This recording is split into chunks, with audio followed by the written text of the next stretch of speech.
Hola, esta es mi pregunta 2. Soy Bruno Araya. Y bueno, partimos. Primero nos piden calcular el voltaje de C de salida y el estado de la polarización. Esto igual es un poco rápido. Nosotros tenemos acá un espejo y tenemos un amplificador diferencial con MOSFET. NMOS es el particularmente. Eh, y bueno, lo que hacemos primero es calcular esta expresión, que es una igual expresión, o sea, eh, empezar pensando que estamos en modo saturación de los transistores, por lo que se cumplen estas relaciones, perdón, y al mismo tiempo tenemos que Q1, Q2, Q3 y Q4 son iguales, y QA y QB igual son iguales entre sí. Pues estas condiciones que acá, que son las condiciones internas, nos dicen que son iguales Q1 con Q2 y Q3 con Q4. Eh, Eso, Q1 es igual a con Q2 y Q3 con Q4. Bueno, acá esto está malo, debería ser un I, pero no alcanza a cambiar. Y bueno, al mismo tiempo igual se tiene esta expresión de que I de 1 es igual a I de 2, igual a I de 3, igual a I de 4, igual a I0 medios.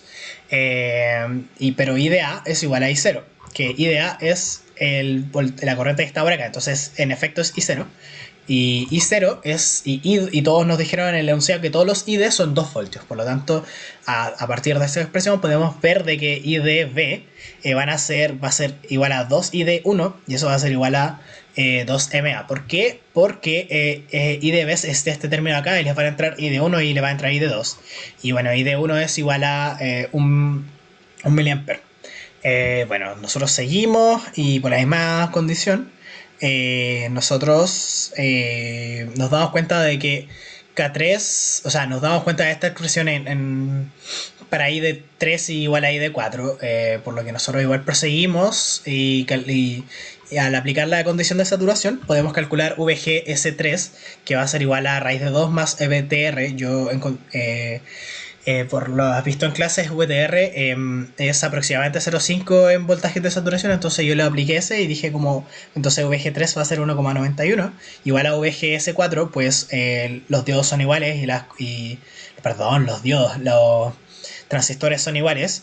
Y bueno, de manera análoga para ID1, aplicamos condiciones de saturación, encontramos esta expresión y nos queda a raíz de 1 partido en 5 y eso al final va a ser más 0,5, va a ser igual a 0,96. Luego, para calcular el voltaje out, nosotros igual tenemos una expresión ya conocida que es VDD menos VDS, que es la vista en clases, que como nosotros sabemos que VDS es igual a VDS4 y VGS3 es igual a VGS4, podemos al final como tener todas estas expresiones conocidas, VDD, VGS, VOUT, 2, va a depender de VGS4 y de VGS3, entonces ahí los tenemos todo conocido.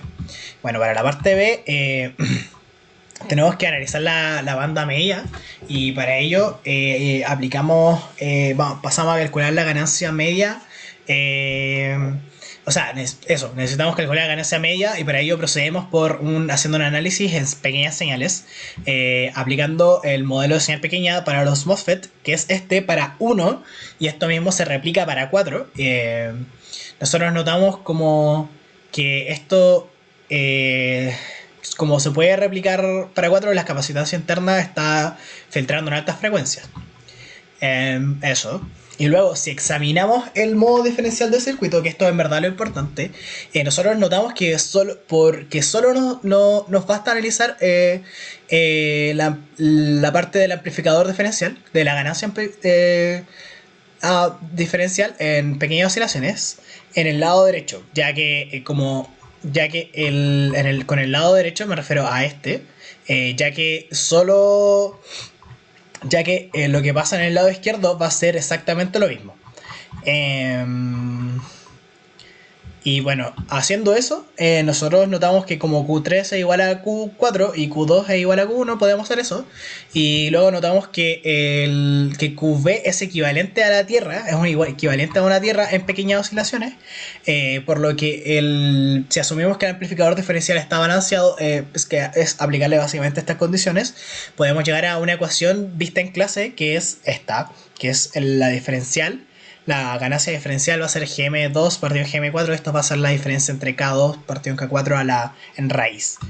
Y bueno, eso. En la parte E nos preguntan que propongamos una topología circuital para la fuente de corriente. que se mantenga la corriente I0. Esto nosotros también lo vimos en clases.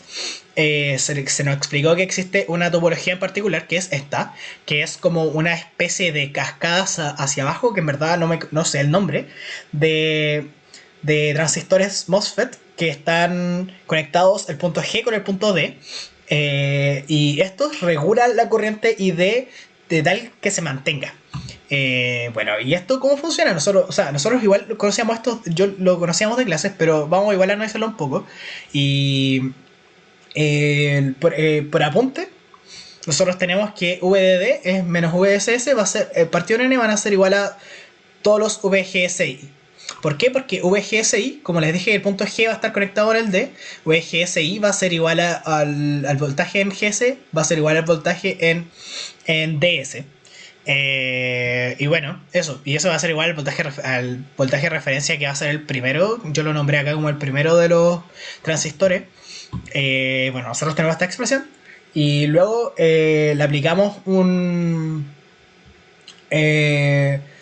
al estar conectados G y D, siempre se cumple la saturación. Sí, eso era lo importante. Que al estar conectados G y D, siempre se cumple esta saturación, pues GS más GD van a ser iguales, y al restarle el VDR, este siempre va a ser mayor que este, que es lo que en verdad queremos. Y esta es otra de las condiciones que se cumplen al siempre estar saturándose.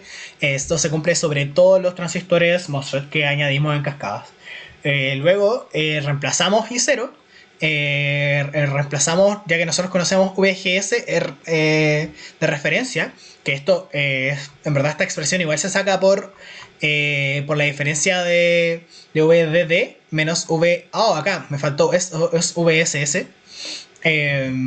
Bueno, eso, partido en la cantidad de transistores que tengo, que son N, que en este caso... y bueno, nosotros volvemos a esto, reemplazamos, y de esta expresión nosotros podemos saber que K va a ser igual a I0. O sea, que necesitamos que K sea igual a I0 para que se pueda como regular que I0 sea constante todo el rato.